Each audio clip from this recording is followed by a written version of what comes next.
I've got an Excel spreadsheet here. What I want to be able to do is I've got some tutorials. I've got the software and the tutor. You can see another list here as well. I'm going to explain that in just a moment. But basically I want a drop-down box. So rather than having to type in which software it is, I'm going to get it to put in a drop-down list and it'll pick out those values from this list here. Also the same for the tutor. I'm going to do that from over here too. Now to do this, you do have to have these lists of where it's getting the information from on this sheet. You can't have it on another worksheet within this workbook. So it's got to be here. You could put it somewhere else out of the way. But for the purposes of demonstrating this, I'm just going to leave it here. So what I need to do is go into Data, choose Validation. And this data validation is very useful. I'm going to be showing you some other stuff with it as well a bit later. What I'm going to do is I'm going to allow it to choose from a list. So I just choose that list there. Where's it getting the information from? I just click here. I'm going to move that across. I could collapse this box down by clicking on that button there. Choose my list. Notice I'm not choosing the title at the top. That's irrelevant. Just the things I want to appear on the list. I'm going to expand this out again and just click on OK.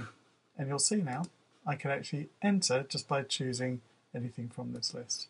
So how do I get it to all of these down here?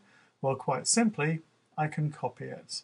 And I'm going to just do that by right-clicking, choosing copy. I'm going to highlight this and just choose paste. Again, I right-clicked.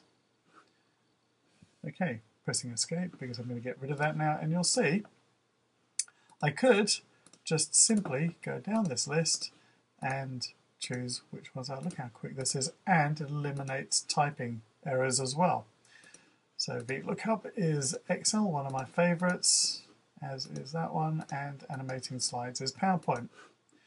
So just to demonstrate doing that again, and I generally wouldn't have this list so close, but as I said, it's just for demo purposes. I could have highlighted all the cells I wanted to go into. I can go into Data, choose Validation. Again, it's that list that I want. Just click in here for my source. I don't have to collapse it down because I can see it. There we go. And click on OK. And I now have whoever is going to do all of these. Now, I could have also copied this if I needed to continue it. So if I had more in here and I wanted that list to continue down, I could, as I said, copy and paste it, but you can also use the autofill. Just go to the bottom right-hand corner, drag it down. Thing to note is because it already had something in it, it's now automatically filled it in with what was ever in that list. But if it was empty, it would have just gone down ready to be used. But I could also just delete them out and start again. So that is using validation to actually create a drop-down box in Excel.